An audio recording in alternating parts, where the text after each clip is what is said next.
Here are some aquarium ornamental fish. Angelfish, autumn angelfish, Leopold's angelfish.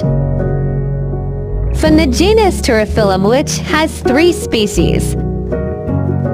Originating from the waters of the Amazon, Peru, and Colombia.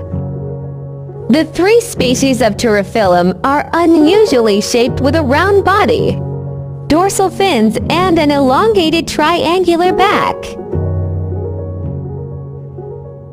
All species of Turifilum form monogamous pairs. Eggs are generally laid on submerged logs or flat leaves. Angelfish can live about 12 years with good care. This type is one of the most commonly kept aquarium fish.